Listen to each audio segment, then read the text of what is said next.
144 വർഷത്തിലൊരിക്കൽ സംഭവിക്കുന്ന മനുഷ്യ മഹാസംഗമം, ലോകത്തിലെ ഏറ്റവും വലിയ തീർത്ഥാടക സംഗമം, മഹാകുംഭമേള. ഏകദേശം 40 കോടി ജനങ്ങൾ പങ്കെടുക്കുന്ന മഹാതീർത്ഥാടക സംഗമം.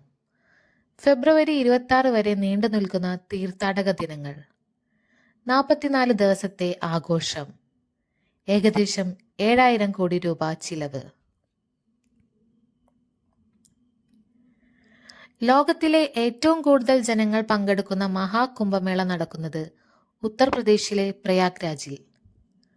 മഹാകുംഭനഗർ എന്ന താൽക്കാലിക നഗരം ഒരുക്കിയത് 10,000 ഏക്കറിൽ. ഗംഗ, യമുന, സരസ്വതി എന്നീ 3 നദികളുടെ സംഗമമായ ത്രിവേണി സംഗമത്തിലാണ് കുംഭമേള നടക്കുന്നത്. കുംഭമേളകൾ പലതരത്തിലുണ്ട്. 3 വർഷം കൂടുമ്പോൾ കുംഭമേളകൾ സംഭവിക്കും. 6 വർഷം കൂടുമ്പോൾ സംഭവിക്കുന്നത് അർദ്ധകുംഭമേളകളും 12 കൊല്ലം കൂടുമ്പോൾ സംഭവിക്കുന്നത് പൂർണ്ണ കുംഭമേളകളും 144 കൊല്ലം കൂടുമ്പോൾ സംഭവിക്കുന്നത് മഹാകുംഭമേളകളും എന്നിങ്ങനെ അറിയപ്പെടുന്നു. കുംഭമേളയിലെ വിശേഷ ദിവസങ്ങളിൽ പുണ്യസ്നാനം നടത്തുന്നതാണ് പ്രധാനം.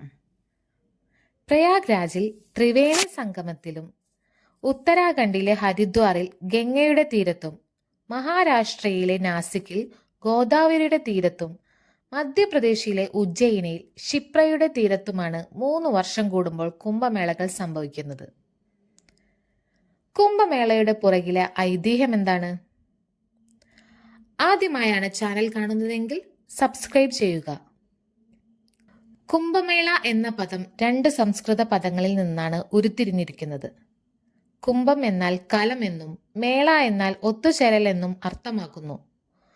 കുംഭം എന്ന പദം ദേവന്മാരും അസുരന്മാരും തമ്മിലുള്ള പോരാട്ടത്തിന് കാരണമായ പുരാണ അമൃത കലശത്തെ സൂചിപ്പിക്കുന്നു.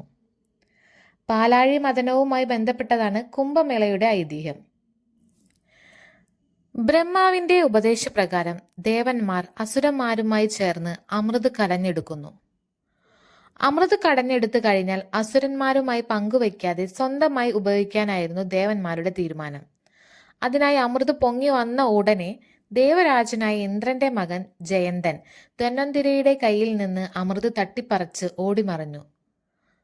12 ദേവദിവസങ്ങൾ, അതായത് 12 മനുഷ്യവർഷങ്ങളാണ് ജയന്തൻ അമൃതുമായി ഓടിയത്. തട്ടിപ്പറിച്ച അമൃതുമായി ജയന്തൻ വസിച്ചത് 4 സ്ഥലങ്ങളിലാണെന്നാണ് പറയപ്പെടുന്നത്.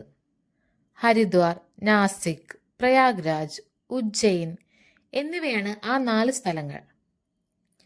ജയന്തൻ ഓരോ സ്ഥലത്ത് വിശ്രമിച്ചപ്പോഴും അമൃതകുംഭത്തിൽ നിന്ന് ഓരോ തുള്ളി അമൃത് ഭൂമിയിലേക്ക് പതിച്ചു. അമൃത് വീണ സ്ഥലങ്ങളാണ് ഹരിദ്വാർ, പ്രയാഗ്രാജ്, ഉജ്ജയിൻ, നാസിക്. ഈ 4 സ്ഥലങ്ങളിലാണ് കുംഭമേള നടക്കുന്നത്. കുംഭമേള സമയത്ത് ഈ നദികളിലെ വെള്ളം അമൃതമാകുമെന്നും ആ സമയത്ത് പുണ്യനദിയിൽ സ്നാനം ചെയ്യുന്നവർക്ക് അനുഗ്രഹം ലഭിക്കുമെന്നാണ് വിശ്വാസം. പാപങ്ങളെല്ലാം നീങ്ങി മോക്ഷത്തിലേക്ക് അടുക്കാനാണ്. ജന്മാന്തരമായുള്ള എല്ലാ പാപങ്ങളും നീങ്ങിപ്പോകാനും ഇത് സഹായിക്കുമെന്നാണ് വിശ്വാസം.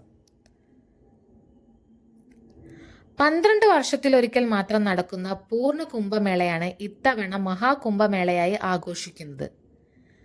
ഗുരു അഥവാ വ്യാഴം ഒരു വട്ടം സൂര്യനെ പ്രദക്ഷിണം ചെയ്യാൻ എടുക്കുന്ന 12 വർഷത്തെയാണ് ഒരു വ്യാഴവട്ടം എന്ന് പറയുന്നത്. ജനുവരി 14 മുതൽ ഫെബ്രുവരി 26 വരെയാണ് കുംഭമേള നടക്കുന്നത്. അതായത് മകരസംക്രാന്തി മുതൽ ശിവരാത്രി വരെ. ഈ കഴിഞ്ഞ മകരസംക്രാന്തി പുതിയൊരു വ്യാഴവട്ടത്തിന്റെ തുടക്കമാണ്. 12 പൂർണ്ണ കുംഭമേളയ്ക്ക് ശേഷം 144 വർഷത്തിലൊരിക്കലാണ് ഒരു മഹാകുംഭമേള നടക്കുക. 1936 കഴിഞ്ഞ മഹാകുംഭമേള. ഇനി വരുന്നത് 2080. ഇത്രയേറെ മഹത്തരമായ കുംഭമേള ഇന്ത്യയിൽ നടക്കുമ്പോൾ രാജ്യം അതിനുവേണ്ടി എടുത്ത സജ്ജീകരണങ്ങൾ എന്തൊക്കെയാണ്? 4000 ഹെക്ടറിലായി 1,60,000 ടെന്റുകളും 1,50,000 ടോയ്ലറ്റുകളും 1000 ഹെക്ടറോളം പാർക്കിങ്ങിനായും മാറ്റിവെച്ച് പ്രയാഗ്രാജിൽ ഒരു കുംഭനഗരം തന്നെയാണ് സർക്കാർ നിർമ്മിച്ചിരിക്കുന്നത്. 1.5 കോടി പ്ലേറ്റ് ഭക്ഷണമാണ് സർക്കാർ പ്രതിദിനം നൽകുന്നത്. ഇവ കൂടാതെ പല സന്നദ്ധ സംഘടനകളും ഭക്ഷണം ദാനം ചെയ്യുന്നുണ്ട്.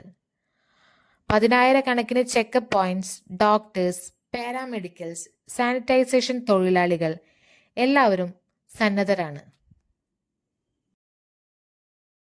ഒരു മനുഷ്യായുസ്സിൽ ഒരു വട്ടമെങ്കിലും അനുഭവിക്കേണ്ട അനുഭൂതിയാണ് കുംഭമേള. ഇത്തവണ പാഴാക്കിയാൽ അടുത്തതിനായുള്ള കാത്തിരിപ്പിന് 12 വർഷം വേണ്ടിവരും.